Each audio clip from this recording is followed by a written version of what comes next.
Bonsoir à tous. Alors, ce soir, on a le plaisir, enfin, j'ai le plaisir de vous retrouver pour cette rentrée avec un super, avec un grand plaisir de recevoir un super intervenant qui est Philippe Bobola. Pour ceux qui ne le connaissent pas, il a beaucoup de cordes à son arc, notamment il est physicien. Enfin, il va se présenter, hein, il est physicien, il est biologiste, anthropologue, enfin voilà, il a diverses casquettes. Il va nous expliquer un petit peu tout ça. Et on a également Evelyne Piccoli, que vous avez déjà vu sur notre chaîne, et qui est donc qui anime les constellations familiales. Bon, ça c'est j'en parle souvent des constellations familiales. On a fait deux webinaires sur ce sujet.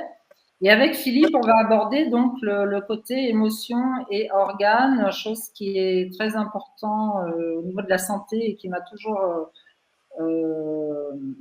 marqué la manière de guérir les personnes, enfin d'essayer de les traiter sur leurs symptômes, parce que le physique c'est bien gentil, mais c'est pas suffisant.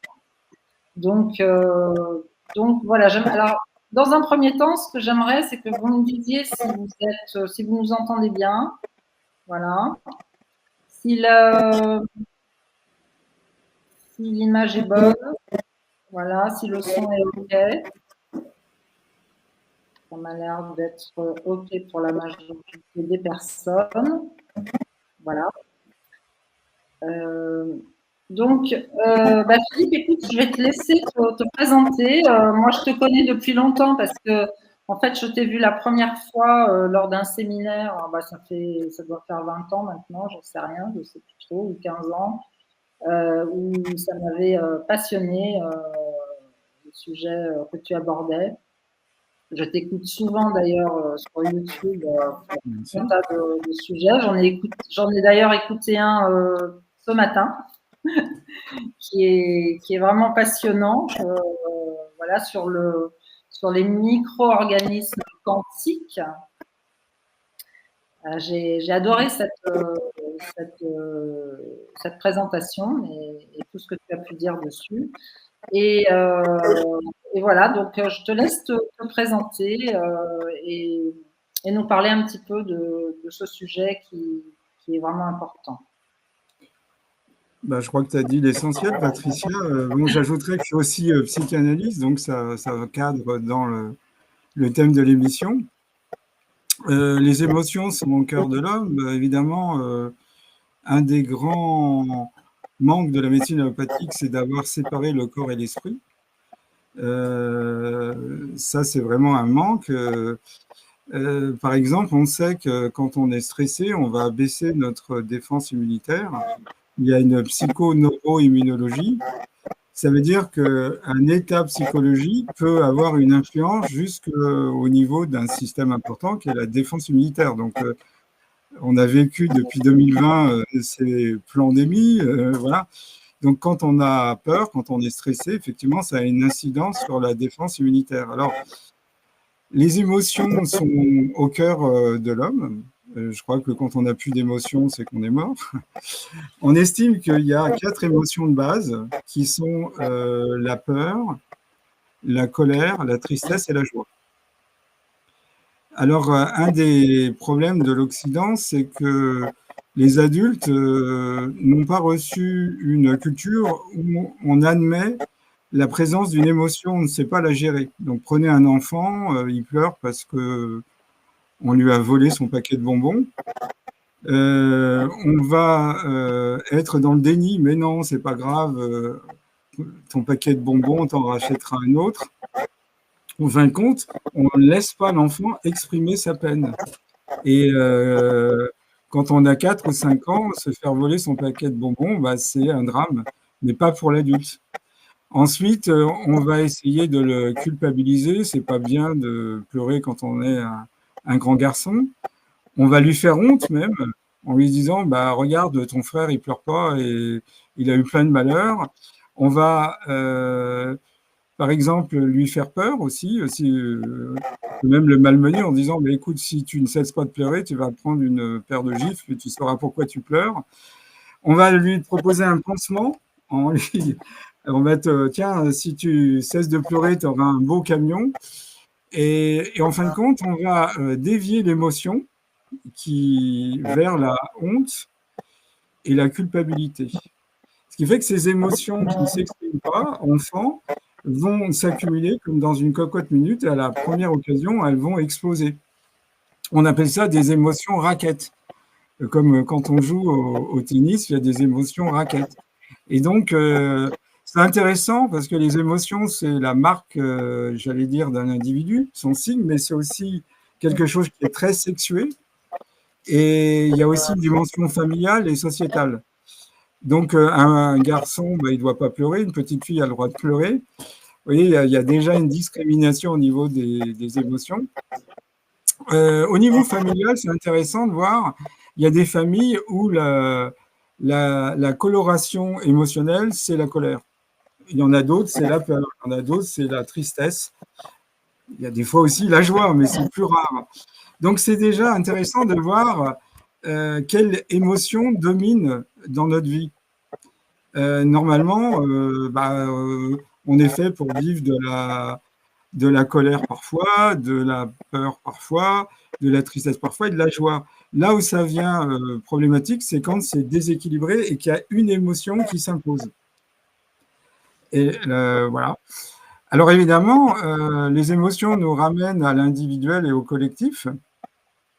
Et pendant de nombreuses années, on a pensé que les émotions n'étaient pas inscrites au niveau du génome. Et finalement, on est passé de la génétique à l'épigénétique. On va prendre un exemple. Est-ce que le cancer du sein est héréditaire? Si on en croit l'Académie des sciences de médecine, en France, organisme réputé, eh bien, il nous dit que 95% des cancers sont d'origine environnementale. Donc, en environnement, il y a l'environnement physique, on peut être soumis à une pollution chimique, physique, la radioactivité, mais il y a aussi les pollutions émotionnelles. Donc, on s'est rendu compte que on pouvait hériter de la peur d'une mère d'avoir un cancer. Donc, Ariane Jacobino, qui est une généticienne suisse, a fait une étude sur les filles qui avaient été violées, malheureusement, et on s'est rendu compte de voir l'impact, même si c'est un secret de famille, sur 2 générations. On s'est rendu compte que une femme violée qui a une fille, la fille aura peur d'être violée, alors que jamais ce problème a été exprimé. Et si on chose à la génération suivante, la petite fille, elle a encore plus peur. Alors, pour l'instant, on en est à 2 générations. Peut-être qu'on ira au-delà des 2 générations. On s'est rendu compte avec une étude sur un petit ver de terre qui s'appelle Caenor abdidis elegans, que ça pouvait remonter jusqu'à 40 générations. C'est-à-dire qu'une odeur, quand on a sensibilité, ce ver de terre à une odeur, eh ben, les 40 générations suivantes auront reçu la programmation. Alors, ça pose le problème de l'éternel problème, est-ce qu'il existe une transmission acquise des caractères, comme le pensait le chevalier Lamarck, ou une transmission innée? On s'est rendu compte qu'on a une épigénétique. Alors, comment expliquer ça simplement? La molécule d'ADN, si on l'étale linéairement, elle mesure 2 mètres. Donc, elle doit rentrer dans une cellule qui est 1 million de fois plus petite qu'elle. Et quand vous prenez le mètre et vous le divisez en 1 millionième de partie, vous avez le micromètre. Donc, comment faire pour faire tenir l'ADN dans une cellule? Il faut que l'ADN soit surenroulé. On a tous fait ça, on prend une ficelle, on la surenroule autour d'un cylindre de carton creux. Ben, c'est exactement ce que fait l'ADN. Elle va se surenrouler sur l'équivalent du cylindre de carton, qui sont des protéines qu'on appelle les histones, ce qui fait que l'ADN est super enroulé. Et les histones entourent les gènes, et c'est eux qui sont maîtres du gène.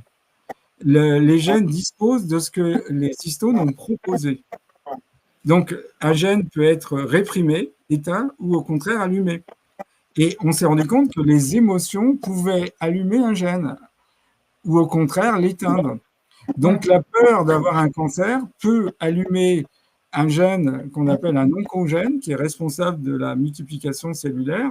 Et on est dans la confusion, est-ce que le cancer du sein est héréditaire génétiquement ou c'est l'émotion, l'impact, le traumatisme qu'une famille a pu vivre autour d'une mère qui a eu des enfants, notamment des filles, et ces filles ont eu des enfants elles-mêmes. Donc, il y a une espèce de transmission de cette peur. Alors, on s'est rendu compte de ça avec une expérience assez intéressante. Il existe des souris dites obèses qu'on appelle agouties. Donc, elles ont une anomalie au niveau d'un gène. Elles sont voraces. Agouties, ça veut dire vorace en anglais. Donc, elles sont 3 fois la taille d'une souris normale. Elles ont un poil orangé. Si on donne à ces souris, mâles et femelles, de l'acide folique, de la cystéine et de la vitamine B12, elles redeviennent normales. Oui. Mais là n'est pas le problème, c'est que ces souris, si elles ont des descendants, ces descendants n'ont pas besoin de prendre la nourriture que les parents ont besoin pour retrouver leur normalité. Alors, on sait que ces éléments vont agir sur les gènes. On appelle ça une méthylation. Un groupement méthyle en chimie, c'est un carbone et 3 atomes d'hydrogène. Un gène qui est hyperméthylé est réprimé. Il ne s'exprime plus. Un gène réprimé ne va pas fabriquer de protéines. Et un gène non réprimé va produire des protéines. Donc, ça veut dire que pour les parents, il y a nécessité d'avoir de la vitamine B12, de l'acide folique et de la cystéine. Mais les enfants vont recevoir l'information. Ils n'ont pas besoin d'avoir ce qu'on appelle maintenant de la nutrithérapie. C'est comme ça que Randy Geertol a mis en évidence qu'on n'est pas obligé d'avoir quelque chose qui est inscrit dans le gène. Il suffit qu'à un moment donné, il y ait une information qui passe par les parents pour être distribuée aux descendants. Et si on fait le parallélisme avec la peur d'avoir un cancer, on arrive à quelque chose qui est intéressant. Est-ce qu'on hérite du cancer de sa mère ou de la peur d'avoir un cancer? D'où comment dirais-je, la prudence à ce niveau-là. Et donc, la médecine a tendance vite à considérer que tous les cancers sont héréditaires. Il n'y a que 5% des cancers qui sont d'origine génétique, comme le rétinoblastome uni ou bilatéral du bébé, ou le lymphome de Hodgkin, mais les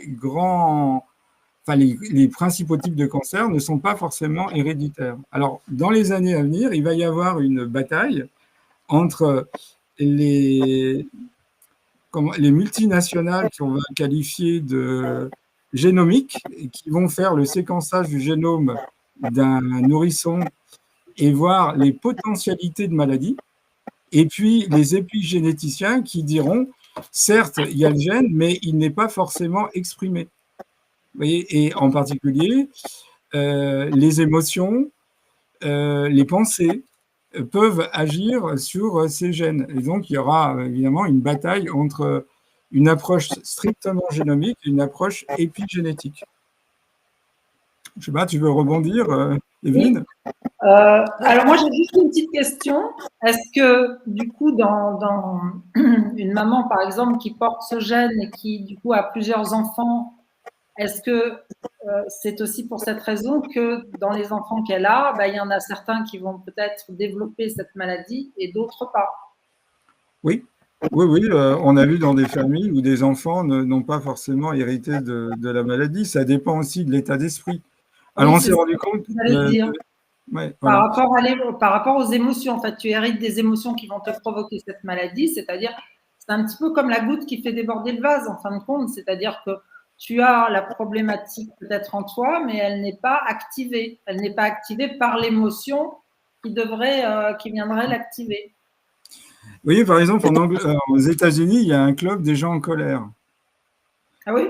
Anger Club. C'est ce qu'on appelle le syndrome de Donald Duck. Ils sont toujours en colère. Il peut y avoir une différence jusqu'à 35 ans de longévité. Il y a 75% de cancer en plus et 15% de maladies cardiovasculaires. quand les gens ont mis au centre de leur vie la colère. Donc, c'est toujours intéressant de voir, on hérite d'une certaine coloration émotionnelle. Alors, si on a hérité de la joie, ben, c'est plutôt bien.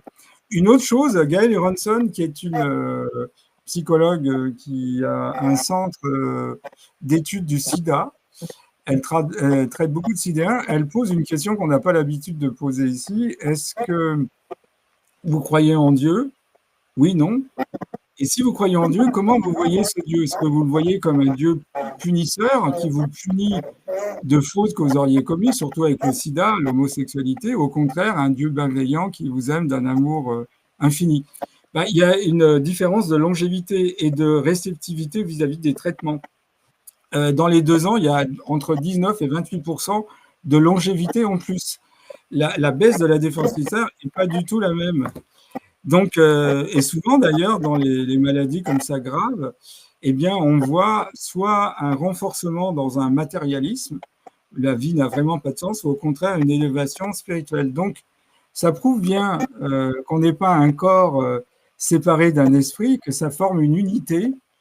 Ce qui avait fait dire à Pascal dans ses pensées que l'homme est en lui-même le plus prodigieux objet de la nature, car il ne peut savoir ce qu'est un corps, encore moins ce qu'est un esprit, et moins encore qu'aucune autre chose, comme un corps peut être un esprit. C'est là le comble de ses difficultés, c'est pourtant sa nature propre. Bah, il avait parfaitement pointé du doigt la difficulté auxquelles les humains sont confrontés, c'est-à-dire un corps et un esprit. Autrefois, on disait un corps sain dans un esprit sain.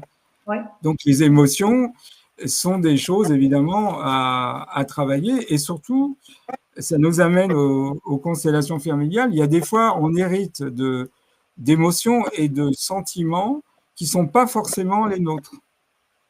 On a pu les hériter de nos aïeux, et des fois, on incarne des choses qui ne nous appartiennent pas. Tout à fait. Alors, que je peux peut-être compléter, bon, vous avez compris, hein, toutes et tous, et bonsoir. Hein, et merci à Patricia et Philippe. Voilà, merci aussi d'avoir voulu collaborer avec moi. Donc, merci beaucoup. Alors, au niveau des émotions, alors ce qu'on peut peut-être dissocier, c'est comme tu viens de le dire, il y a les émotions, on va dire, personnelles. C'est-à-dire, voilà, un gamin, j'ai eu plusieurs cas comme ça, voilà, à 11 ans, il a fait une bêtise et il reçoit une gifle de son père, voilà, et il y a ses copains qui sont là. Donc après, il y a l'idée du ressenti. Donc, parce qu'on peut vivre la même problématique, le même stress, mais ça va dépendre du ressenti de chacun. Donc, ce gamin-là, donc par rapport à cette gifle devant les copains, soit il va avoir un ressenti de colère, soit ça va être la honte, soit ça va être une dévalorisation par rapport au regard des autres. Et dans la mesure où l'émotion n'a pas été digérée, intégrée, c'est-à-dire j'ai pas pu dire, j'ai pas pu pleurer, j'ai pas pu exprimer cette émotion, effectivement, cette émotion, c'est pas perdu, elle s'engramme dans le corps.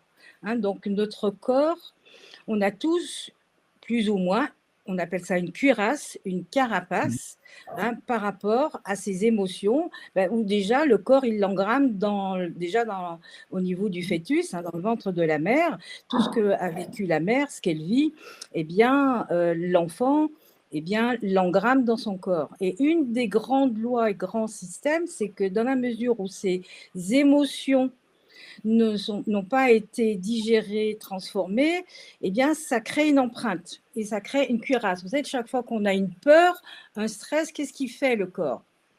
Et il y a un réflexe comme ça. Donc, il y a une tension, il y a une tension dans les muscles et la respiration s'arrête. Il y a un côté comme sachant l'apnée.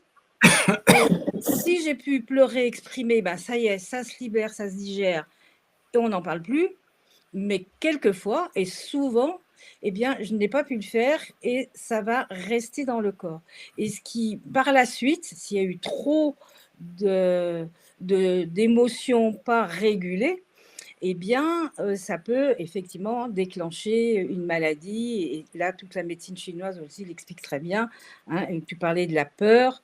Eh bien, voilà, s'il y a eu beaucoup de peur, principalement beaucoup de peur, eh bien, ça va décoder reins, vessie et la structure osseuse, etc., etc. Hein. Et chaque émotion, hein, tu parlais aussi tout à l'heure au niveau de la joie, bah, si justement il y a trop d'excitation excessive, voilà, eh bien ça va décoder le cœur, l'intestin grêle, et ça va comment dire, donc développer des insomnies, anxiété, etc.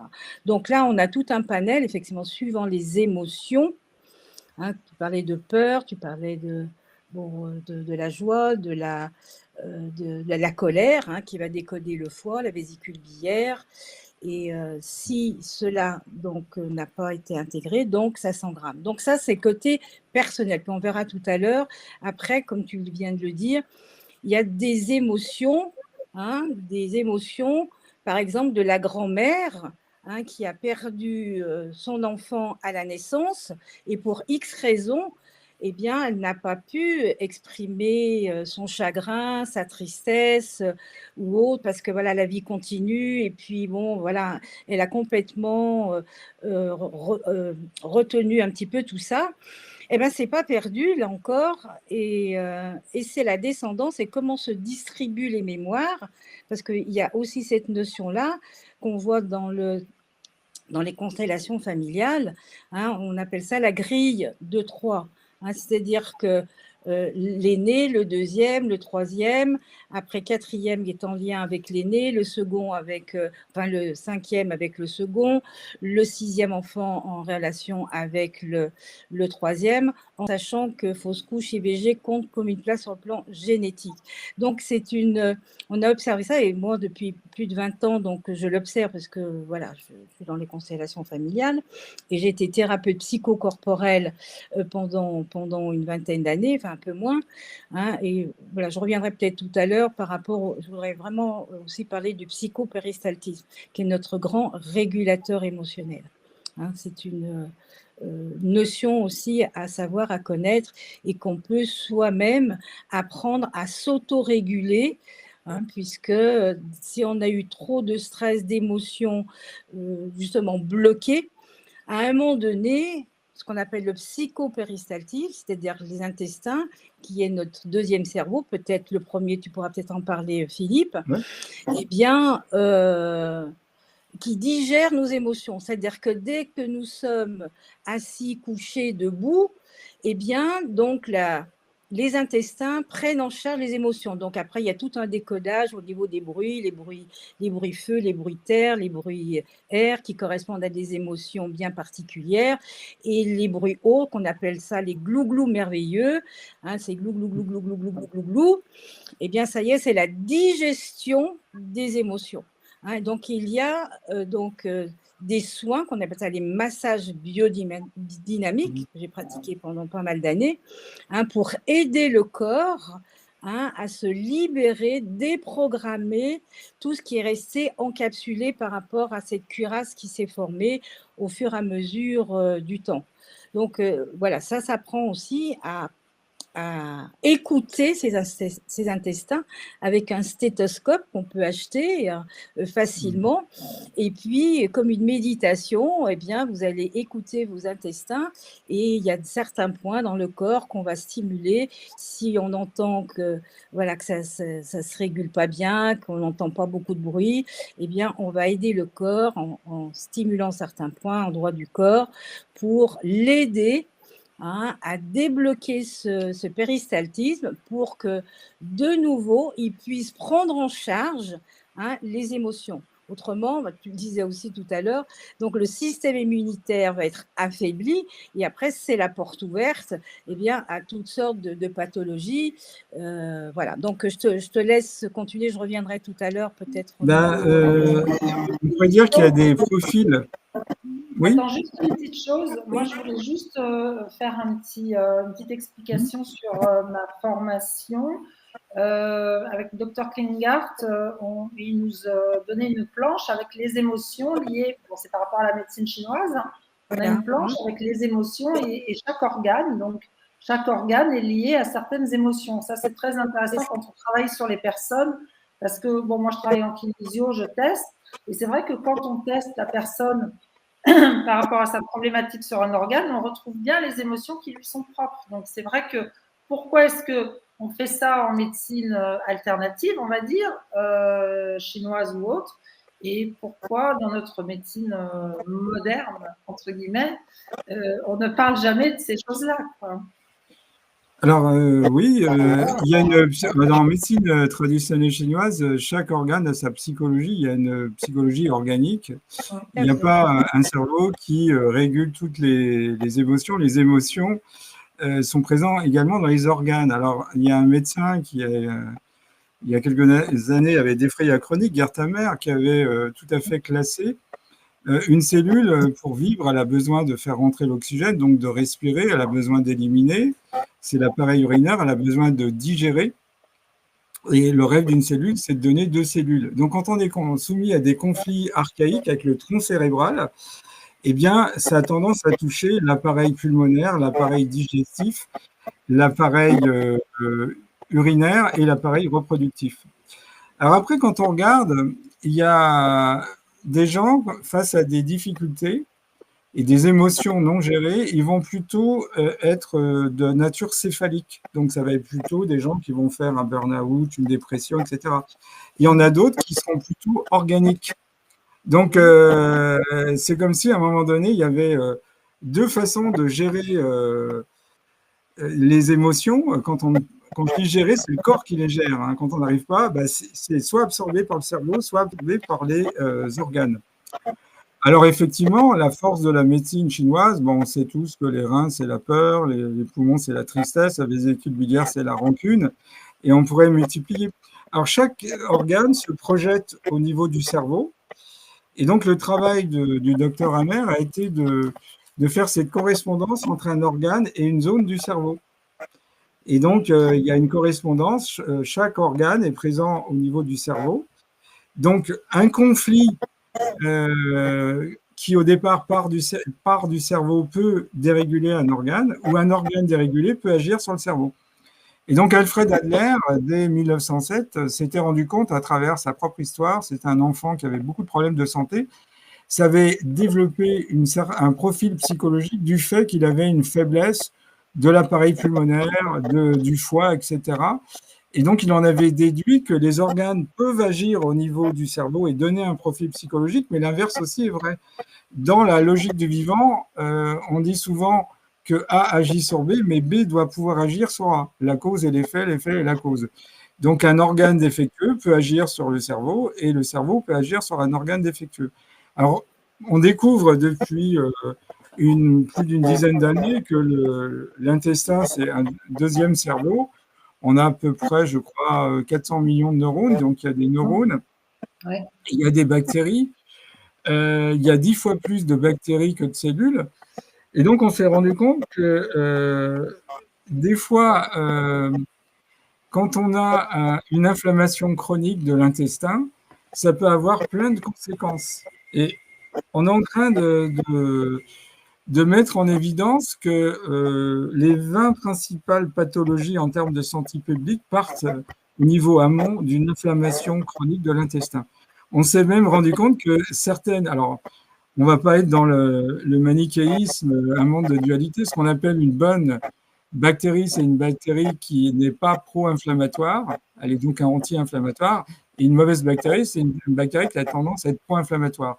Certaines bactéries sont capables d'agir sur le nerf vague, qui est le nerf crânien, qui est un des plus longs et plus importants, et créer un état de dépression. Donc maintenant, on se rend compte qu'un intestin qui a une inflammation chronique peut créer de l'obésité, peut créer des cancers, peut créer des dépressions nerveuses, peut créer des scléroses en plaques, des maladies de Parkinson, d'une façon générale, des maladies neurodégénératives et plein d'autres pathologies. Maladies auto-immunes.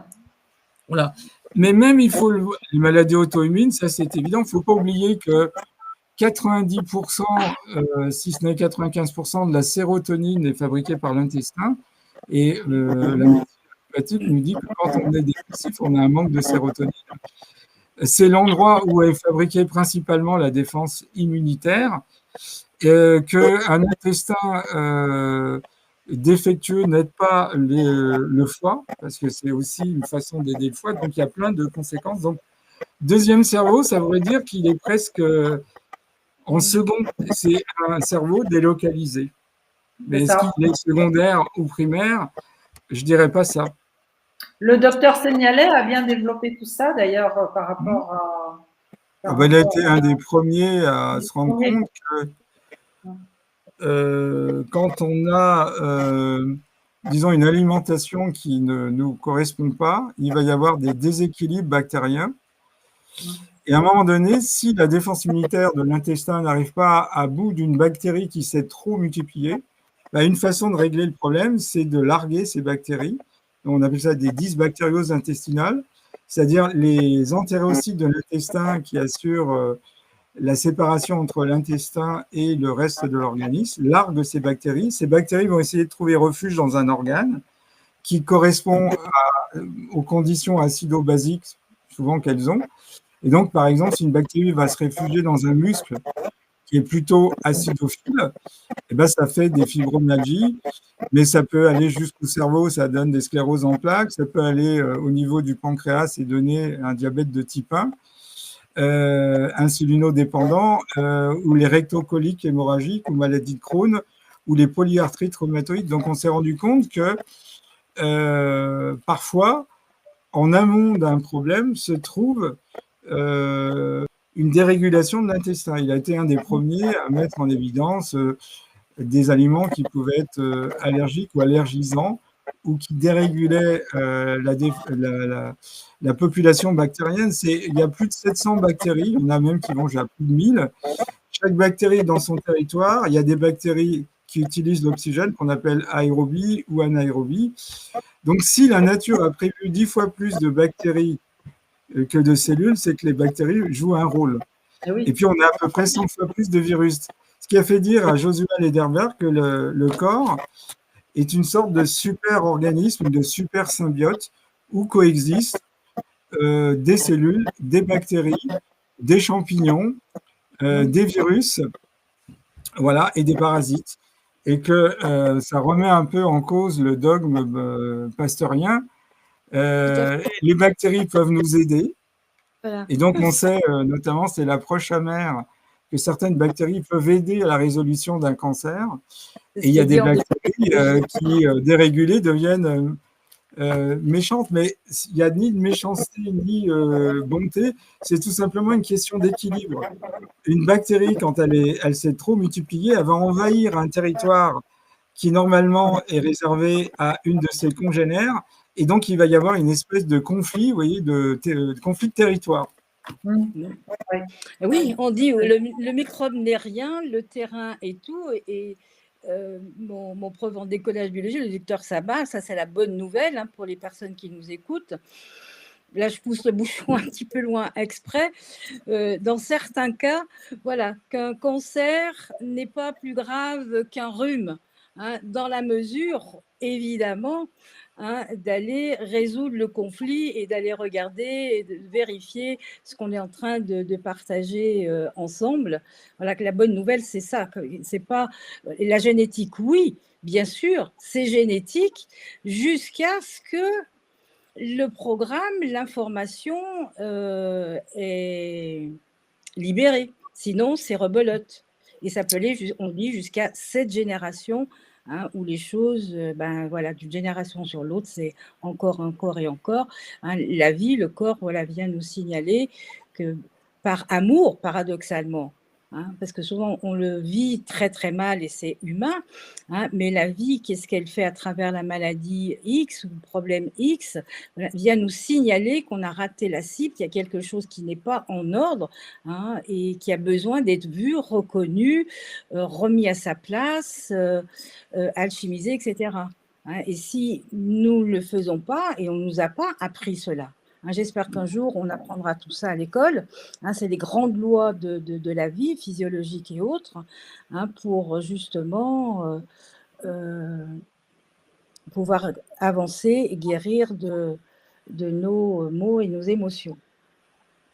C'est vrai parce que c'est très culturel, la gestion ou la mauvaise gestion des émotions. Par exemple, dans certains rituels vaudous en Afrique, en Haïti, les gens ont le droit d'exprimer leurs émotions sans que ça paraisse comme ridicule. En Occident, il n'est pas bon d'exprimer ses émotions. C'est pour ça qu'on les a déviés vers la honte et la culpabilité.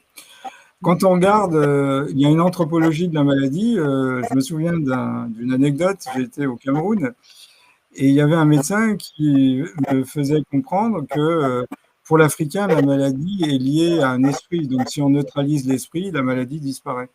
Et il avait mis le haut-parleur d'un téléphone où un fils téléphonait pour son père qui avait un cancer. Et le fils énumérait tous les troubles qu'avait son père. Il dort mal, il digère mal, etc. Et au bout du 20e symptôme, j'ai entendu « Ah, il a ce truc qu'on appelle cancer ». Donc, le truc qu'on appelle cancer, il avait mis en 20e position. Vous voyez ce que je veux dire? Donc, il n'est pas, le cerveau ne faisant pas la différence entre le réel et l'imaginaire, quand on annonce à la télé que d'ici une dizaine d'années, une femme sur 5 aura un cancer du sein et un homme sur 2 aura un cancer de la prostate, ben, on est en train de glisser dans la tête des gens la peur sociétale de la maladie.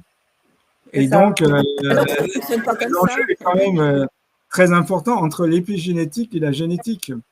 Le discours génétique, c'est comme un tatouage. On a le mauvais tatouage et malheureusement, on est programmé. C'est comme une fatalité d'avoir un cancer, alors qu'au niveau épigénétique, on dit il y a une potentialité. Alors, ce qui est intéressant, quand on s'est lancé dans le séquençage du génome humain, dans les années 80, la première population qui a accepté d'être séquencée au niveau du génome, ce sont des médecins. Et donc, on a vu dans leur génome ce qui paraissait évident, des gens qui avaient une potentialité de développer une maladie d'Alzheimer, de l'hypertension, diverses pathologies. Eh bien, ces gens qui étaient médecins, donc professionnels de la santé, ont développé ces pathologies avant l'âge où ces pathologies auraient dû arriver. Comme s'ils avaient mis une pédale d'accélération parce qu'ils étaient persuadés que, c'est le postulat de la médecine allopathique, tout était dans le gène. Donc, si le séquençage de leur génome révélait qu'ils allaient avoir une maladie d'Alzheimer, c'était sûr, c'était certain. Et donc, ils ont presque accéléré la maladie. Et donc, c'est intéressant de faire de l'anthropologie de la maladie parce que ça permet de voir l'évolution différente. Moi, j'ai vu en Afrique des tumeurs de quasiment 2 kilos. Donc, évidemment, quand la tumeur a grossi et atteint cette taille, l'individu n'est pas bien. Mais vous voyez, entre une tumeur détectée qui fait 1 centimètre, 1 gramme, et quelqu'un qui vit de nombreuses dizaines d'années avec une tumeur qui fait 2 kilos, il y a quand même une différence. Vous voyez, c'est ça qui est intéressant, c'est de voir le regard de la société sur la maladie. Par exemple, en Afrique, si un enfant ne parle pas, c'est qu'il a des choses intéressantes à dire. Et donc, le docteur Henri Collomb, qui était un psychiatre, s'était rendu compte qu'il y avait moins de schizophrénie et beaucoup de bouffées délirantes. Et donc, il s'est posé la question parce qu'en Afrique, si vous avez une bouffée délirante, c'est le divin qui parle en vous ou des entités suivant que votre spiritualité. C'est pas comme en France où dès que vous avez des bouffées délirantes, c'est l'antichambre de la schizophrénie. Donc, c'est intéressant de comparer le regard d'une société sur la maladie et voir comment, avec ce regard, la maladie évolue en termes de cinétique. Est-ce qu'elle évolue rapidement ou lentement? Oui, puis on le sait bien, la pensée est créatrice. Alors, oui, mais justement, je pensais… Attends, je te coupe, Evelyne. Je pensais juste à quelque chose. Si je prends le cas de personnes qui sont malades depuis des années, mais qui vivent normalement, on va dire, avec leur maladie, sans connaître qu'ils ont cette maladie. Je peux prendre par exemple un exemple de cancer du poumon. Et que le jour où, malheureusement, ils se retrouvent chez le médecin et qu'ils décident de faire des examens et qu'on leur annonce leur problématique, ben là, 1 mois après ou 2 mois après, ils ne sont plus là. C'est là où Alors, j'allais justement, ce qu'on il y appelle a le un conflit exemple le conflit du amusant. diagnostic. Hein, Ouais, j'ai Philippe? compris. Il Oui, y a un exemple dans voilà, les ce qu'on années, appelle le conflit du diagnostic. Hein. voilà, Donc, dans les voilà. années 50, Oui. Bruno Clofer, qui était un spécialiste du test de Rorschach, avait ouvert un congrès avec un cas. C'est un homme qui s'appelle Monsieur West, qui a un lymphome, donc il est arrivé au bout de son lymphome. Il vit en Californie, donc il a quelques jours à vivre. Il a des tumeurs de la grosseur d'une orange au niveau du cou, de l'abdomen, voilà. Et on doit lui pomper tous les 2 jours à peu près 1 demi-litre de liquide pour qu'il n'étouffe pas. Et ce patient était un grand lecteur. Un jour, il lit dans une revue de vulgarisation médicale qu'il y a une expérimentation sur un produit qui s'appelle le Crébosienne. Et c'est le docteur Philippe West qui s'en occupe. Donc, il téléphone à ce docteur en lui demandant s'il peut rentrer dans le protocole. Le docteur, au départ, ne veut pas parce qu'il a quelques jours à vivre. Il dit, mais non, ça n'a pas de sens. Puis finalement, Monsieur Wright, le patient, est tellement convaincant qu'il arrive à convaincre le docteur West de le faire rentrer dans le protocole. On lui donne ce produit et à peu près une semaine après, il n'y a plus rien. Alors, là n'est pas ce qui est intéressant, c'est la suite. Mais ce patient qui est en totale rémission lit dans une autre revue médicale que le Crébosienne n'est pas un produit qui a donné les résultats espérés. Il retrouve exactement le même état qu'il avait au départ. Donc, le docteur West fait un pieux mensonge. Il dit, mais oui, mais c'est un vieux stock, il avait été gelé dehors, on a des nouveaux stocks qui sont bien plus puissants. À nouveau, guérison. Et quelques années se passent et ce patient, qui est un grand lecteur, lit dans la Société américaine médicale que le Crébosienne est arrêté parce qu'il n'a donné aucun résultat. Il est mort 2 jours après. Donc, oui, plusieurs fois avec certaines personnes que j'ai accompagnées. Voilà. Voilà. Il est mort 2 jours après. C'est-à-dire le cerveau a pu le guérir et le même cerveau, avec la certitude que le produit utilisé qui l'avait guéri n'était pas bon, l'a fait retomber. l'a fait retomber, exactement. Et moi, je l'ai vu, j'ai plusieurs cas, c'était ça, les personnes, ça, il était en régulation émotionnelle, voilà, traité sur l'origine, la personne allait mieux, le médecin ne comprenait pas, il y a pratiquement plus rien, c'est pas possible, parce que j'ai entendu des choses assez dingues quand même, hein, de la part de médecins, c'est pas possible, etc. Et du coup, la personne, elle rebascule, elle est en phase de guérison, et ça, on le voit avec le scanner au niveau des foyers du cerveau. Oui, Hein, et le médecin arrive à lire les foyers et on voit si la personne elle est en phase de guérison ou si elle est en phase active. Hein, et ça, on le voit au niveau des foyers, mais ça, bon, tout le monde, moi, je ne sais pas faire, je ne sais pas les lire, hein, mais je sais que, voilà, quand on est en phase de guérison, suivant où est le foyer, eh bien, il y a une zone. Il y a une zone, qui apparaît voilà, avec un œdème qu'on appelle liquide. Hein, tu vas peut-être pouvoir dire, voilà, la zone de Hammer, qui est ici une guérison. Voilà. Et du coup, ça comprime le foyer qui est à côté. Et c'est là où on peut se faire une petite crise cardiaque, enfin bon, ou une crise d'épilepsie qui en fait vient signaler. En fait, la personne elle est en phase de guérison. Donc, il faut accompagner le corps, évidemment, et beaucoup la rassurer, plutôt que, voilà, autrement, c'est la machine de nouveau qui se met en route, et la personne, ça y est, elle rebascule en phase de problématique. Hein. Donc, il faut comprendre un petit peu ces processus, et c'est pas évident, parce que quand on n'a pas les clés, des fois, on ne sait pas trop où on en est de sa...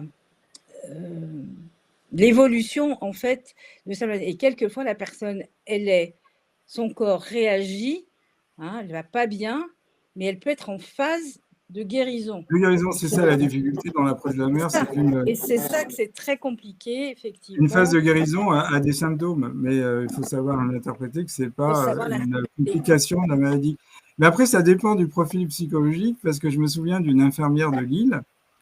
Le cancérologue lui avait dit, écoutez, madame, vous avez 2 mois à vivre. Elle l'a regardé, elle lui a dit, j'irai à ton enterrement. Et vous savez quoi? Elle a été à son enterrement. Elle a déclenché un esprit de contradiction. Et pareil, mon beau-père qui avait été sauvé par la médecine militaire, et à un moment donné, il a dû se faire opérer d'un kyste à l'intestin, et on avait une polémique sur ça, et il s'est rétabli à vitesse grand V. La première chose qu'il m'a dit, vous avez vu la médecine militaire, la meilleure au monde. Donc ça dépend aussi, quand on est malade, on a une perméabilité psychologique. Il y a des gens qui réagissent avec un esprit de contradiction, et d'autres qui vont réagir en s'effondrant. Littéralement, ça dépend. Si on a donné au corps médical une autorité qui va au-delà de son ressenti. Oui, alors soit comme tu le dis, bon, de contradiction, ou j'ai vu certains cas, certaines personnes, bon ben voilà, j'ai plus de temps encore à vivre, et elle s'octroie, voilà, tous les plaisirs, ce qu'elle a jamais pu faire dans sa vie. Et moi j'en connais une, elle est partie en voyage, elle a fait des trucs, et rémission totale, hein, parce que ben certainement que sa problématique, ben il y avait un conflit forcément derrière. Et le fait de s'autoriser de vivre ce qu'elle avait vraiment envie de vivre, en fait, c'est que ce n'était pas autorisé avant, eh bien, lui a permis certainement de résoudre, hein, le conflit de base. Donc, c'est intéressant vraiment de comprendre un petit peu tous ces processus, et que ce n'est pas inéluctable. Enfin, en tout cas, ça a toujours du sens dans la mesure où j'ai un stress, une émotion. On le disait tout à l'heure, l'histoire du ressenti. Hein, soit je prends la gifle, voilà, comme je disais tout à l'heure, de mon père, et puis, bon, bah, ça va être une émotion, un stress, et j'ai connu plusieurs personnes. 30 ans après, elles se souviennent de ce conflit, hein, et ne sont pas sorties. Et le regard de l'autre, à chaque fois, va les mettre en stress, et puis la personne, souvent, elle ne se souvient pas de ce qu'elle a pu vivre, dans certains cas, bien avant. Hein, ou au niveau transgénérationnel, parce qu'il y a les émotions personnelles de par l'exemple que je viens de prendre de ce gamin qui se prend la gifle de son père, donc ça lui appartient, c'est son vécu, il n'y a pas une mémoire X.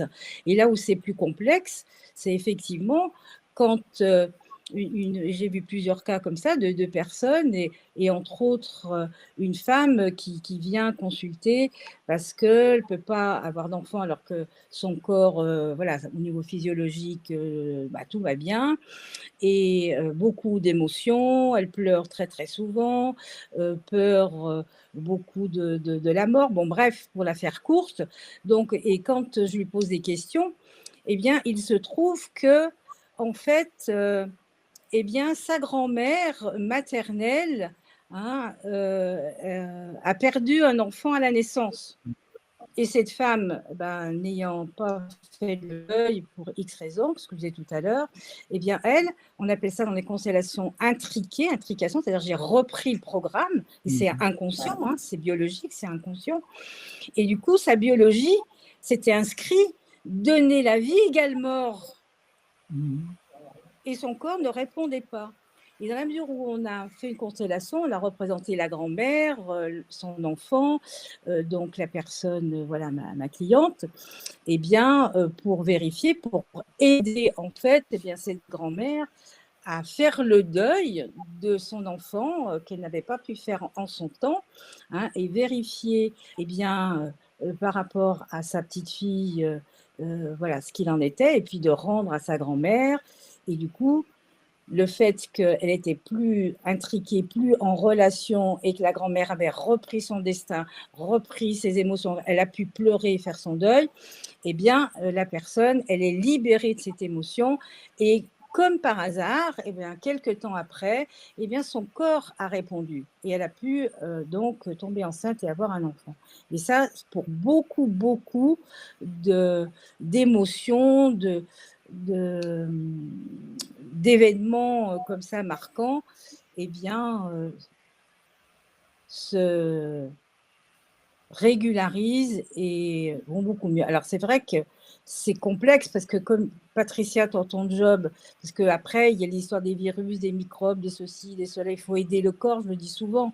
Hein, donc, il faut travailler, regarder à différents niveaux. Hein, il n'y a pas une méthode qui fait tout, ça se saurait depuis longtemps. Donc, ça les regarder au niveau des physiologiques, au niveau émotionnel, au niveau transgénérationnel, bon, à différents niveaux pour voir où est la racine, la source du mal. Et c'est là aussi où c'est complexe. Hein, et quelquefois, il y a plusieurs racines, plusieurs origines. Et si on travaille qu'un seul niveau, on va mieux, mais voilà, le problème est toujours là. Je te laisse continuer. Oui, Philippe. on appelle ça des verrous inconscients de l'infertilité. Par exemple, je me souviens d'un couple que j'avais reçu et madame ne pouvait pas tomber enceinte parce qu'elle avait une endométriose et en fin de compte, Je te coupe 2 minutes. Il Oui. y a une auditrice qui nous dit que en fait, ça résonne quand Philippe parle. Il faudrait éteindre le micro. Ah bon, ok. Éteindre Pas toi, hein, mais Evelyne et moi, pour voir si ça me... Ouais, éteins le micro. Ok, et là, ça va? Ça résonne plus? Ok.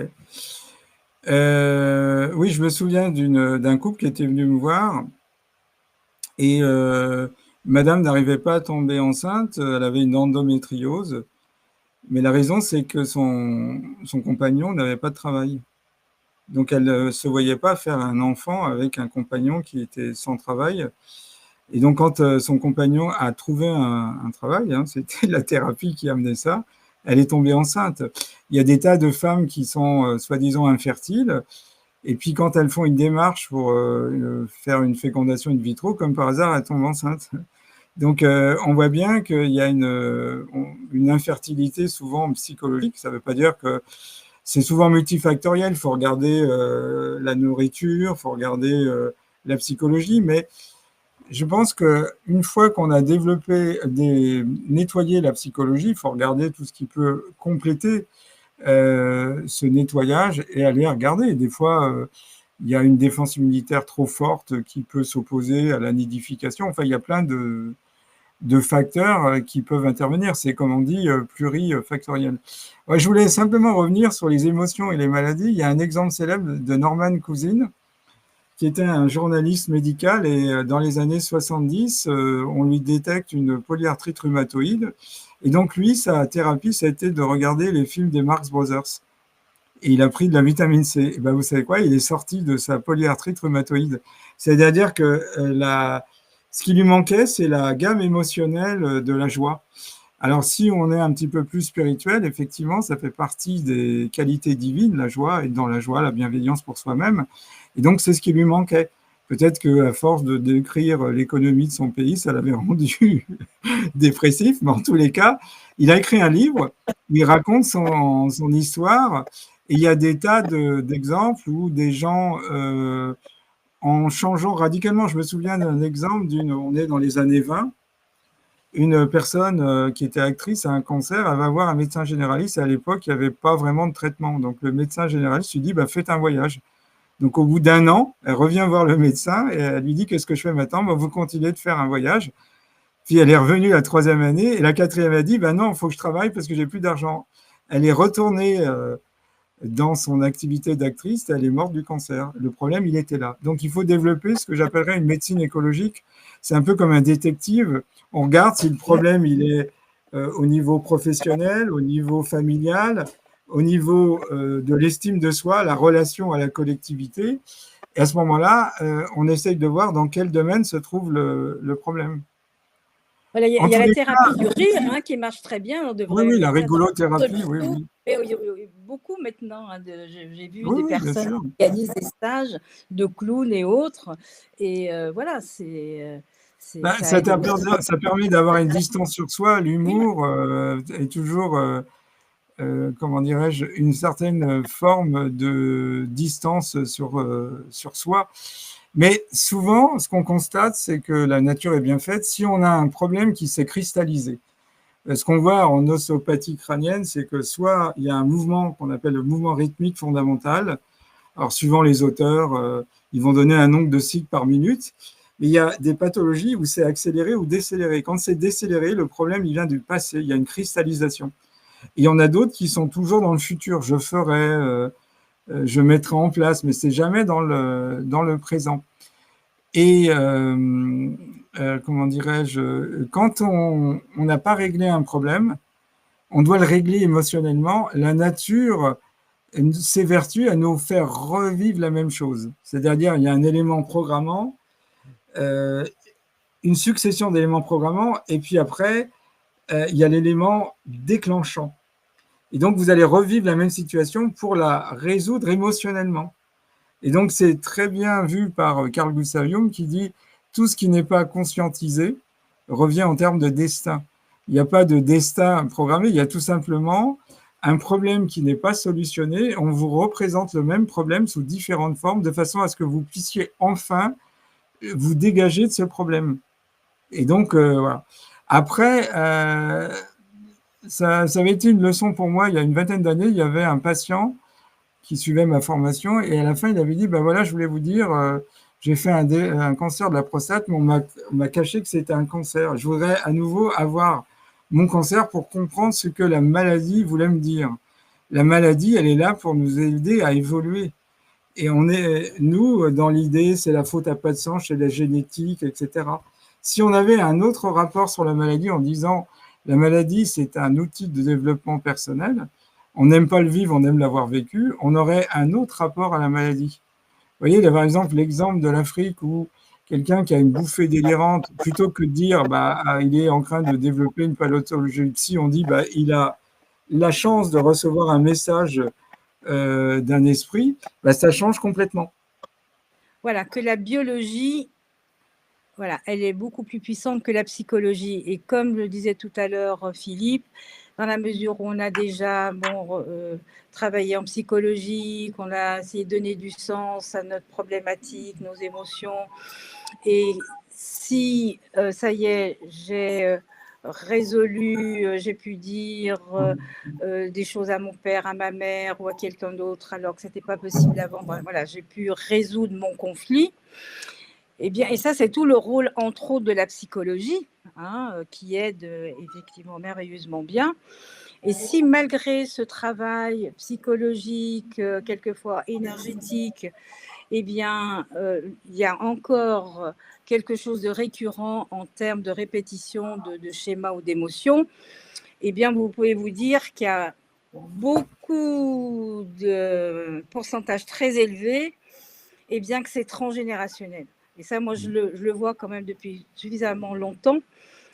C'est pour moi, mon estimation, je ne sais pas ce qu'elle vaut réellement, mais c'est 50% voilà, du travail qu'on a tous à faire au niveau du transgénérationnel, parce qu'on porte tous notre histoire, et dans la mesure où on ne l'a pas résolue, eh bien, c'est rebelote, et puis souvent, on se trompe de ci, parce qu'on vit tous que de projections par rapport à nos blessures, nos peurs, nos colères, enfin, tout ce qui était engrammé, pas digéré, etc. Eh bien, qu'est-ce qui se passe très souvent? On le projette sur les autres. Donc, on va taper sur son voisin, on va hurler, on va être en colère, ou sur ses gamins, ou peu importe. Donc, c'est là aussi que c'est important, c'est qu'en fait, ce travail transgénérationnel, ce travail sur soi, le travail sur les émotions, il est fondamental. Et c'est un travail, bien sûr, individuel. Et si vous imaginez demain, et je le dis souvent parce que je fais des formations, on s'occupe de nous, de notre maladie, parce que pour moi, on est tous malades. On est tous malades. Donc, à des degrés divers et variés. Mais la bonne nouvelle, c'est qu'aujourd'hui, nous avons tous les moyens, les outils, les méthodes pour se guérir et s'occuper de sa maladie, de s'occuper de sa valise, comme on dit. Et si tout le monde le faisait, vous imaginez qu'à partir de demain, notre société, elle va aller nettement mieux. Sinon, on se trompe de cible. On fait que projeter sur les autres nos malheurs, nos problèmes, parce qu'on n'a pas donné de sens, on n'a pas réglé tout ça, on n'a pas digéré tout ça. Et ça se répète encore et encore. Donc, c'est un travail personnel, individuel. Et à partir de là, parce qu'une des grandes lois de la vie, c'est à partir de nos programmes, de ce que nous portons en nous. Et il y a beaucoup de choses que nous ne connaissons pas. Et que si vous ne savez pas trop où vous en êtes par rapport à vos mémoires, il n'y a qu'à regarder qui on attire dans sa vie, quelles sont les situations, relations qu'on attire, et on va avoir quelques infos par rapport au programme que nous portons très souvent inconsciemment. Mais ça demande beaucoup d'humilité, ça demande beaucoup d'amour sur soi, ça demande du courage de faire ce travail, hein, d'aller regarder chez soi où ça va pas bien, regarder notre partie ombre, regarder là où ça fait mal. Et je le dis tout le temps, je dis honorez-vous, et j'honore toutes les personnes qui se remettent en question, qui vont aller regarder, parce que c'est pas facile, mais tout a un prix. Après, il faut savoir quel prix on veut payer. Hein, soit le prix à payer, je vais aller regarder ce que je porte et pourquoi je suis malade et pourquoi telle émotion, etc. Bien sûr que ça demande de plonger dedans, de revisiter certaines émotions. Ça coûte de l'argent, ça demande de s'investir à différents niveaux. Ça, c'est le prix à payer. Bon, l'autre prix à payer, je ne veux pas regarder ou je ne peux pas regarder parce que trop douloureux, consciemment, inconsciemment. Et le prix à payer, c'est rebelote. Et ça, c'est la grande intelligence de la vie, hein, qui nous resserre le plat, comme le disait Philippe, hein, c'est-à-dire que voilà, c'est par amour, paradoxalement. La dernière fois, chérie, tu n'as pas vu, tu n'as pas fait, tu n'as pas fini, ce n'est pas grave. Hein, donc, je vais te donner un petit coup de main. Hein, et des fois, la vie, le destin, le petit coup de main, c'est quelquefois et souvent très douloureux parce que c'est une maladie, c'est un accident, mais ce n'est pas le fruit du hasard ou à pas de chance, bien sûr que non. C'est les lois de la biologie. Hein, donc, il faut comprendre, apprendre, s'occuper de sa maladie. Et à partir de là, dans la mesure où je vais mieux, je change d'énergie, je change de vibration, et je suis plus gaie. Et qu'est-ce que fait la vie? Eh bien, par répercussion, je m'attire des personnes, des situations, des relations différentes, plus agréables, plus sympas. Alors, Evelyne a planté le décor, si je puis dire. On va peut-être revenir historiquement. Les constellations familiales sont dues à Bert Hellinger. Hein, c'est lui qui a un petit peu théorisé et développé ces constellations familiales. Donc, c'est un homme qui a eu un destin. Il est né en 25. Sa foi et la foi de ses parents l'ont protégé de l'Allemagne nazie. Et puis, il a décidé de s'engager dans la prêtrise. Il est devenu missionnaire en Afrique du Sud. Il avait pour mission d'évangéliser les Zoulous. Et finalement, c'est les Zoulous qui l'ont évangélisé. Alors, c'est intéressant dans l'approche africaine, on a une ligne temporelle et les ancêtres jouent un grand rôle. D'ailleurs, on s'adresse aux ancêtres quand on veut déployer un futur. Donc, on essaye toujours d'avoir un futur en harmonie avec les ancêtres et le passé. Et c'est un peu l'idée des constellations familiales, c'est que certains individus sont, Evelyne a employé le mot d'intriquer. Alors, intriquer, c'est une propriété quantique qui est propre à cette physique un petit peu déboussolante que tout le monde au moins connaît de nom, la physique quantique.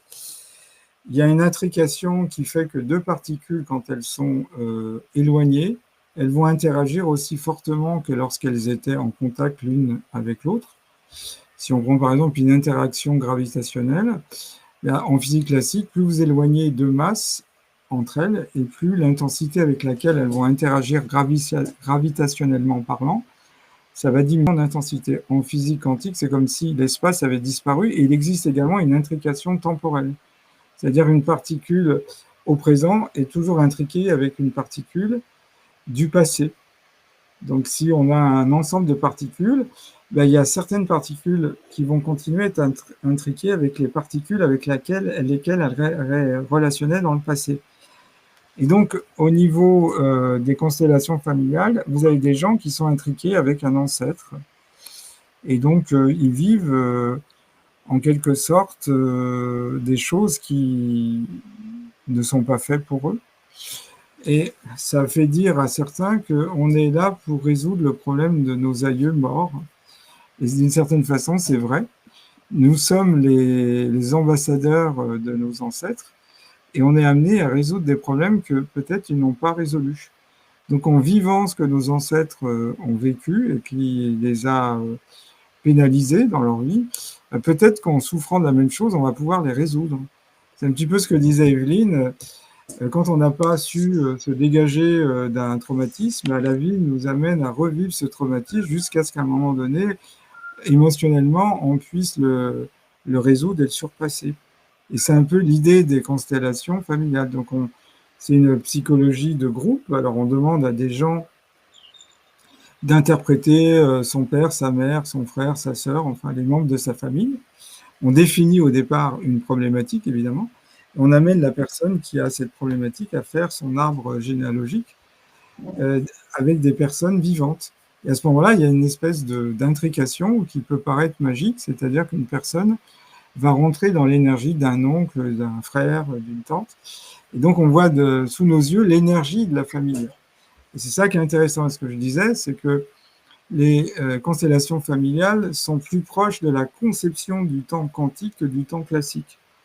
Et dans le temps quantique, il n'y a plus de flèches au bout, qui est la marque, j'allais dire, temporelle de la physique classique. Le présent est éphémère, devient vite un passé, ce qui laisse la place à un futur qui va progressivement, on peut dire que la flèche du temps classique, c'est une machine à transformer un présent en passé qui laisse la place à un nouveau présent. En physique quantique, il n'y a plus de flèche au bout. Le futur peut précéder le présent, mais le présent peut changer le passé.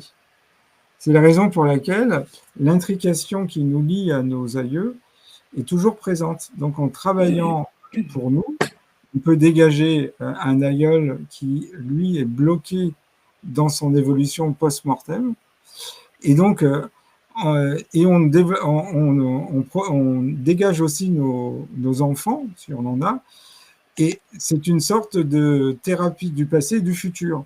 Du passé, parce qu'on soigne un aïeul ou des aïeux qui, visiblement, ont eu des problématiques de vie qui n'ont pas été solutionnées. On est là pour les solutionner. Donc, au présent, on en souffre, on soigne son passé d'une certaine façon, mais on permet à nos descendants aussi de ne pas souffrir du même problème. Donc, c'est un aspect curatif du passé et du futur. On nettoie la ligne temporelle, en quelque sorte.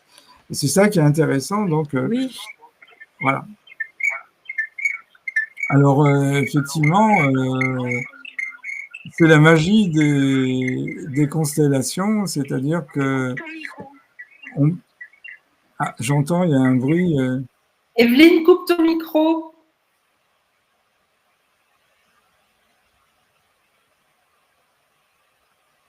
C'est bon.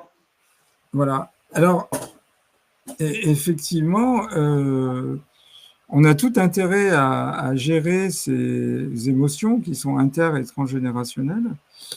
Et donc, ce qui fait que on doit tous un petit peu s'observer pour voir quelle émotion est bloquée en nous. Est-ce qu'elle elle est uniquement du fait de notre vie ou on l'a hérité de nos aïeux? Je crois que c'est difficile de dire qu'un individu peut être appréhendé indépendamment du contexte familial. Voilà. Et souvent, d'ailleurs, dans une famille, celui qui fera une constellation familiale, non seulement il va se dégager, il va dégager les membres de sa famille proches, mais il va dégager aussi sa famille. Donc, souvent, il y a un individu qui va absorber une pathologie familiale. Et en travaillant dessus, il dégage l'ensemble de la famille. C'est ce qu'on appelle les thérapies de groupe ou l'approche systémique. Voilà, c'est une autre façon de le faire. Alors, évidemment, ça permet de relire. Alors, il y a eu tout un courant. Il y a la biopsychogénéalogie, Anne-Ansela Schultenberger, les psychodrames, les constellations familiales. Et donc, dans l'esprit du théâtre grec, on appelait ça la catharsis. Notamment, c'était la vision qu'avait Aristote. Quand on représentait un drame, eh bien, ça permettait de mettre les spectateurs en résonance avec les grands drames qu'un individu peut connaître. Parce que finalement, quand on regarde nos vies, il y a beaucoup de points communs avec les autres. Oui, bien sûr, tout à fait. Voilà. Alors après, effectivement, les enjeux sont les mêmes, se dégager de l'empreinte d'une famille, trouver son autonomie, faire en sorte que on puisse vraiment se dégager de problématiques récurrentes Et c'est ça un peu, c'est un travail à vie jusqu'au dernier souffle, je dirais. Mais c'est très intéressant de le faire parce que ça permet de se dégager. On voit des gens qui retrouvent la joie alors que pendant des années, ils avaient ce qu'on appelle le syndrome du gisant. On va prendre un Oui. exemple. Vous avez des gens, ils viennent remplacer un enfant mort. On appelle ça le syndrome du gisant. Ça a été le cas, par exemple, de Salvatore Dali. Il a remplacé un frère mort avant lui qui avait le même prénom que lui. Et donc, toute sa vie, Salvatore Dali a essayé de montrer qu'il était le vrai Dali, qu'il n'était pas une imposture. Et on comprend mieux ça. Alors, il y a plein de configurations possibles. Et ça fait partie des grands axes de la destinée humaine. Et ce qui est intéressant actuellement, si on regarde, on est en train de vivre un immense psychodrame où tout ce qui était caché comme des secrets de famille sont en train d'être dévoilés. C'est ce qu'on appelle l'apocalypse. Apocalypsis, ça veut dire révéler ce qui est caché. Et c'est ça assez intéressant de voir que, en gros, c'est comme si on découvrait que nos dirigeants nous avaient caché un certain nombre de choses. Il y a un secret de famille qui est en train d'être révélé. Et donc, le monde entier est dans une espèce d'immense psychodrame ou de constellation familiale. Et c'est un moment intéressant pour l'humanité parce que c'est peut-être l'une des rares fois où ça arrive. Et donc, le destin, c'est de savoir le saisir. Yvan Amar, qui était un maître spirituel, disait « La guérison se présente à vous, saurez-vous la saisir ?» C'est-à-dire là, il y a un enjeu pour l'humanité, c'est de saisir sa liberté. Voilà. Et donc, on voit bien que on est confronté à des peurs. On a vu la peur pendant la pandémie, la peur de la mort, la peur de la maladie. On a des colères, on a des tristesses, on a des désespoirs. Enfin, vous voyez, il y a les émotions, les sentiments. Et on veut dire que c'est un immense chantier où l'individu et la collectivité travaillent de façon parallèle. C'est une coévolution où chaque individu doit faire ce travail sur lui. Donc c'est intéressant de voir les peurs auxquelles on est confronté actuellement. La peur de l'avenir, pas de lisibilité sur l'avenir, la peur d'un manque matériel, la peur de la mort avec la maladie. Enfin, c'est tous les grands thèmes de l'humain qui se présentent à nous. Oui. Alors, en même temps, est-ce que c'est pas aussi la Terre qui a besoin de se guérir de cette maladie qui, en fait, s'est construit pendant toutes ces années et a fait que maintenant, à un moment donné, enfin pour moi, l'apocalypse, c'est un peu ça aussi, c'est qu'à un moment donné, il faut dire stop, stop à l'inflammation, on va dire, stop à tous les problèmes qui ne génèrent que des... Oui. Ben, c'est aussi la révélation intérieure, c'est-à-dire qu'on voit ces zones d'ombre, tout ce qu'on n'a pas voulu voir, et donc ça se manifeste à la fois intérieur et extérieur. Il y a besoin d'un nettoyage, hein, parce que si on peut parler de cleaning, hein, voilà, individuel et collectif. Donc, Oui. voilà. Et c'est pas une mauvaise chose dans le sens, comme je dis souvent, on n'aime pas le vivre, on aime l'avoir vécu. C'est confrontant, mais une fois qu'on a passé la zone de turbulence, on est content de l'avoir vécu, puisque c'est libérateur. Donc, c'est assez intéressant. Donc, c'est le moment de faire un travail, parce qu'effectivement, l'histoire qu'on vit nous invite à faire ce travail, individuellement et collectivement. Tout à fait. Evelyne, est-ce que tu m'entends? Elle n'entend pas du tout. Oui. Tu m'entends? Oui, j'entends. D'accord. Tu m'entends que moi, tu n'entends pas Philippe? Oui, je t'entends. Sur le téléphone.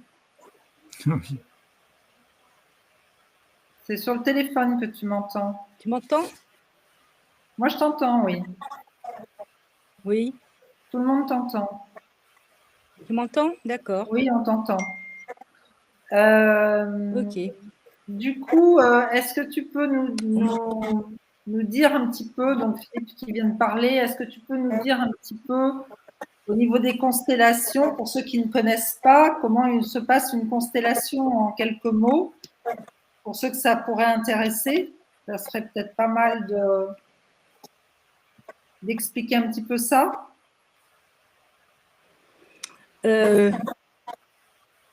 Oui, alors c'est vrai que j'ai raté une bonne partie de ce qu'a dit Philippe, mais bon, je lui fais confiance, il connaît parfaitement le sujet, donc c'était sûrement très bien. Alors, en ce qui me concerne, une constellation, comment ça se passe? Soit on peut faire un travail en individuel, c'est possible, mais je ne pratique pas, plus en tout cas en individuel, je fais surtout du groupe. Parce qu'il y a certaines émotions, situations que l'on peut effectivement travailler en individuel, mais on ne peut pas tout faire en individuel. Donc moi, je suis plus spécialisée donc, au niveau du groupe. Alors, donc, comment ça se passe? Eh bien, voilà, il y a une personne qui vient me voir, elle a une problématique de couple, santé, professionnelle ou autre, parce qu'en fait, quand on parle de constellation familiale et systémique, hein, c'est beaucoup plus que la famille, hein, parce que tout est énergie, vibratoire et information, donc tout peut se représenter.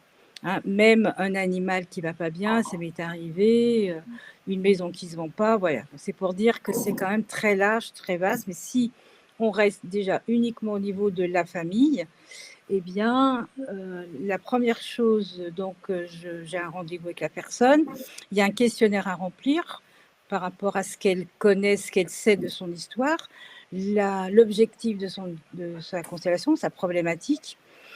Et à partir de là, moi, je fais une évaluation. Voilà, je lui explique les différentes lois, principes des constellations que je ne vais pas développer maintenant, ça prendrait beaucoup trop de temps. Et voilà, je évalue s'il faudra 1, 2 ou 3 constellations, parce que très souvent, ce qu'il faut aussi comprendre, que quand on a une problématique, surtout au niveau, par exemple, du couple, eh bien, la vie fait en sorte qu'on s'attire la personne, on va dire parfaite, entre guillemets, qui est en résonance avec sa propre histoire. C'est-à-dire que par rapport à ce qu'on porte de son côté problématique, on attire la personne où on va retrouver dans sa généalogie, hein, le mari ou la femme, bon, des similitudes par rapport à sa propre histoire. Donc voilà, j'explique tout ça, donc d'évaluer comment on va travailler, s'il faudra une constellation ou 2 ou 3, bon. Et une fois que ça s'est calé, posé, eh bien ensuite ça se passe en groupe. Les personnes s'inscrivent, soit pour présenter leur constellation, et il y a 5 à 6 personnes pendant une journée qui peuvent présenter leur constellation, et ensuite il y a ce qu'on appelle les participants ou les constellants. Il y a les constellants et les participants, c'est les personnes, en fait, c'est elles qui font le travail, hein, qui vont représenter, les représentants, participants, qui vont représenter les membres de la famille. Donc, ça se passe donc en groupe, on est en cercle, et une fois que la problématique elle est posée, eh bien, le focus, hein, la cliente, va demander parmi les personnes qui sont là dans l'assistante, de représenter sa famille. Donc, elle va demander à telle personne, est-ce que tu veux bien représenter mon père, ou ma mère, ou mon oncle, la grand-mère, moi, parce qu'on se représente aussi, pour éviter les interférences sur le plan psychique, émotionnel. Hein, parce que les constellations, en fait, on n'est plus, ou en tout cas, pas beaucoup au niveau du mental, on est surtout au niveau de l'inconscient, hein, et au niveau du mouvement de l'âme. Donc, c'est la partie plus inconsciente des mouvements de l'âme. Donc, la personne donc, va demander parmi les assistants si les représentants, on a toujours le choix de dire oui ou de dire non, bien sûr. Et de dire oui, c'est de savoir aussi qu'on n'est jamais choisi par hasard. Hein, il y a toujours une correspondance avec sa propre histoire. Donc, d'être participant, en fait, c'est un vrai travail que l'on fait sur soi. Ça, c'est important aussi de comprendre ça. Et je vois assez régulièrement que des personnes viennent très souvent, régulièrement en tant que participantes, parce qu'elles ont bien compris ce processus, qu'en étant participantes, eh bien, il y a souvent beaucoup de mémoire, d'émotions, de situations qui se régulent en étant participant. Donc voilà, on fait le travail et l'idée, c'est donner l'occasion à son parent, à l'ancêtre, de ce qu'il n'a pas pu faire en son temps. On parlait tout à l'heure de la grand-mère qui a perdu son enfant à la naissance et qui n'a pas pu faire son deuil. Eh bien, on va l'aider à travers les participants. On va représenter la grand-mère, son enfant, le focus, donc la cliente qui a le problème, qui a repris le programme de sa grand-mère en termes d'émotion ou sa biologie ne répond pas pour avoir un enfant. Donc, on va aider la personne, l'ancêtre, de en fait réguler, traiter, faire le deuil, rapatrier quelqu'un qui a été exclu, une injustice, enfin voilà, tous nos histoires humaines, les problèmes pendant la guerre aussi, enfin voilà, tout cela, on rejoue, c'est pas le mot juste rejouer parce qu'on ne joue pas, c'est pas du tout ça, on est représentant, donc il y a quelque chose de beaucoup plus grand qui se passe. Pour ça que je dis souvent, on lâche le mental. Dans les constellations, on n'est plus au niveau du mental et de la psychologie. On est à l'écoute de son corps. Notre outil principal, c'est le corps, justement. Le corps, parce qu'il a la mémoire de toute notre histoire. Et pourquoi ça marche merveilleusement bien avec n'importe quelle personne? Parce qu'en termes de mémoire, qui, à un moment donné, dans sa généalogie, sur XXX générations, qui n'a pas vécu l'abandon, l'exclusion, la colère, les problèmes d'injustice, les problèmes pendant la guerre qui ne sont pas réglés, les crimes, les viols, enfin, etc. Donc, en termes de mémoire, en tant qu'être humain, et qu'on soit blanc, et qu'on soit musulman, catholique, etc., n'importe quelle culture, en tant qu'être humain, c'est ça qui est magnifique dans les constellations, parce qu'on est complètement en dehors de tous ces concepts où encore aujourd'hui, on se tape dessus, des histoires de religion, etc., etc. Donc là, on est tous au même niveau, c'est-à-dire tous en sec, on est tous là en tant qu'être humain. Et en tant qu'être humain, purement humain, une mère qui perd son enfant, qu'elle soit noire, qu'elle soit blanche, qu'elle soit jaune, qu'elle soit catholique, qu'elle soit musulmane ou autre, ou bouddhiste ou autre, ce sont les mêmes émotions, c'est les mêmes choses. Et c'est ça qui est beau. Là, on est au-delà donc, du temps et de l'espace. Et je pense que Philippe a dû l'expliquer. C'est une forme de thérapie quantique. C'est chamanique et c'est quantique. On est hors espace et du temps, donc on peut représenter des personnes, des situations aussi bien d'aujourd'hui, d'hier, qui a 50 ans, 300 ans. Le temps, il n'y a pas de temps. Donc, on a accès à ce champ du savoir, à ce champ morphogénétique qui permet que toutes les informations, elles sont là tout le temps. Et en termes de mémoire, chaque personne, chaque être humain porte toutes ses mémoires. C'est pour ça que en aidant les copains et les copines, du fait qu'on a cette mémoire très souvent en soi, ça permet de la libérer, ça permet de prendre conscience et d'aller mieux soi. Donc c'est vraiment une grande histoire d'amour, les constellations, il y a ce côté sororité. Il y a beaucoup d'amour, beaucoup de respect, et je suis la gardienne de ça.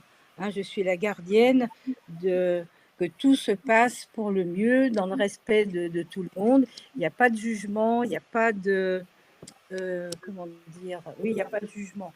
Et je dirais même que une des choses que j'ai compris, je n'ai pas tout compris, et loin de là, mais quand une personne a tué, a violé, était dans des conditions, des comportements terribles, épouvantables, très très souvent, je me dis, mon Dieu, cette personne, pour en arriver là, pour en arriver à ce type de comportement, et très très souvent c'est le cas, elle-même, elle porte ça, ou elle-même, elle a vécu le même type de problème, et comme c'est pas guéri, encore une fois, soit on fait l'inverse, soit on rejoue le même scénario. C'est pour ça que c'est pas si simple. Je dis, que toute cette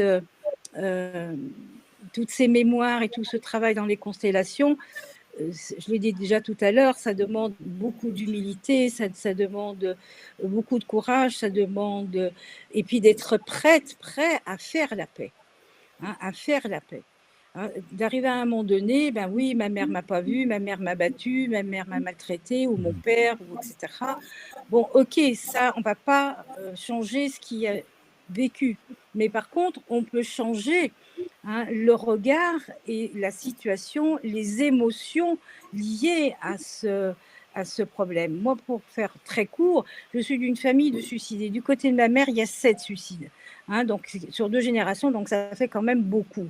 Hein, donc avec un père, un grand-père, bon voilà, qui a des comportements complètement déviants. Je connais pas mon père biologique. Bon bref, donc je suis bien placée, hein, pour savoir, voilà, tout ce que ça a impacté, tout ce que ça a généré, voilà, dans la famille, dans la mesure où tout ça n'a pas été réglé, régulé. Hein, donc et le travail, c'est ça. Donc, c'est recréer les liens d'amour là où ils ont été coupés, et quelquefois sur plusieurs générations. Hein, c'est-à-dire que souvent, on ne peut pas donner, apporter ce qu'on n'a pas reçu. Quelquefois, ça existe, bien sûr, et heureusement, hein, mais quelquefois, voilà, on n'a pas le mouvement, on appelle ça aussi le mouvement interrompu à la mère. Hein, donc, voilà, je voudrais dire je t'aime, je voudrais te prendre dans les bras, mais c'est pas possible parce que c'est pas que je ne veux pas, mais voilà, il y a quelque chose qui est resté bloqué, hein, dans mes mémoires, dans mon corps, ce qui fait que je ne peux pas le faire. Donc les constellations, voilà, pour terminer, Ok. j'essaie de faire très court. Oui, Je sais bah plus oui. où on en est au niveau du timing. Hein, donc voilà, c'est recréer les liens, c'est de faire la paix. Et je dis, voilà, pour terminer, le gros morceau pour tout le monde, le gros morceau, parce que notre histoire est inscrite dans nos cellules, eh bien, c'est de faire la paix avec son père et sa mère, qui est la base de la base. Alors, ça prendra le temps que ça prendra, mais pas mélanger les niveaux. C'est-à-dire faire la paix, ça ne veut pas dire je cautionne. C'est-à-dire dans quelques cas, et souvent, et ça a été le mien également, voilà, physiquement, j'ai dû me protéger de ma mère, trop malade, oui, donc c'était dangereux aussi pour moi. Donc, mais à un autre niveau, et ça c'est très important, je le dis très souvent, que dans le cœur, dans notre cœur, hein, c'est de faire la paix, d'accepter son père et sa mère, parce que nous sommes moitié notre père et moitié notre mère.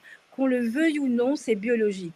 Et si cela, tant que ça, c'est pas fait, eh bien, je ne peux pas m'attirer, si vous voulez, voilà, un homme qui me voit, nous, en tant que femme, ou chez les hommes, voilà, une femme qui me voit, qui m'aime, si moi, je suis en guerre, hein, en rejet de mon père et de ma mère. Voilà, pour faire court, voilà, c'est ça. Donc, le gros morceau, c'est de faire la paix, retrouver une bonne place, de rendre acquis le droit avec beaucoup de respect à ses ancêtres, leur destin, pour que l'on puisse nous-mêmes vivre notre propre destin. Et c'est ça vraiment, la liberté, trouver la paix intérieure.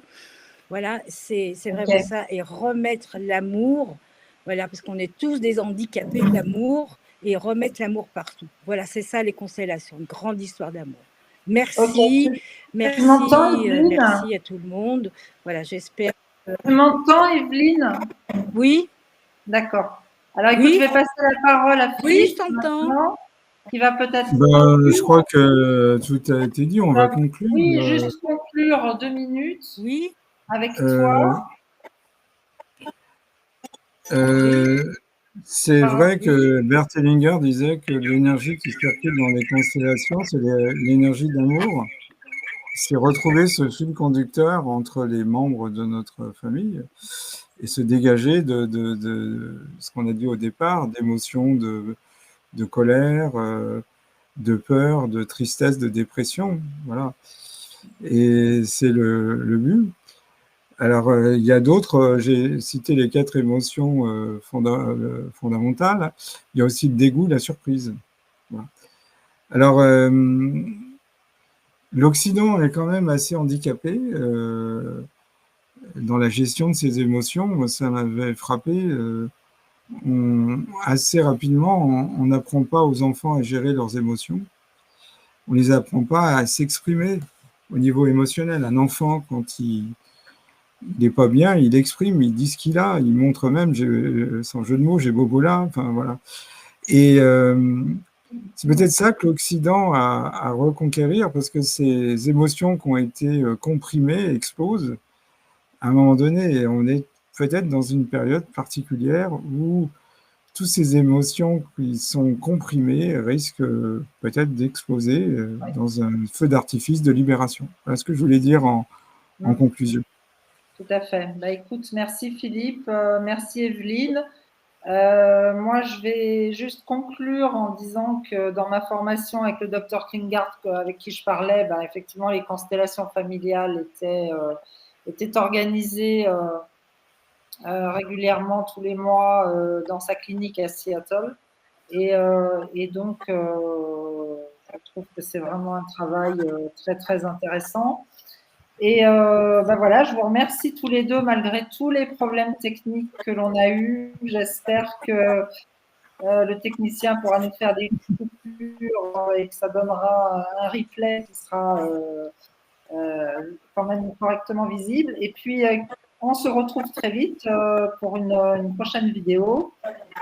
N'hésitez pas, bah, vous allez retrouver le replay sur notre chaîne YouTube d'ici peu, quelques jours, et puis bah, partagez, parlez-en autour de vous, et puis nous, on se retrouve très vite pour une prochaine vidéo, Philippe, je crois, et on va éviter les problèmes techniques pour la prochaine fois. Voilà. Oui, ça crée de l'émotion, c'était le thème. Oui. Merci ma Patricia, merci voilà. mon Philippe. Au revoir Evelyne. Merci à tous les auditeurs et Je vous embrasse tous. Merci les auditeurs, merci de votre patience et puis à très très bientôt. Merci, au revoir à tout le monde. Merci. Au revoir. Merci. Au revoir.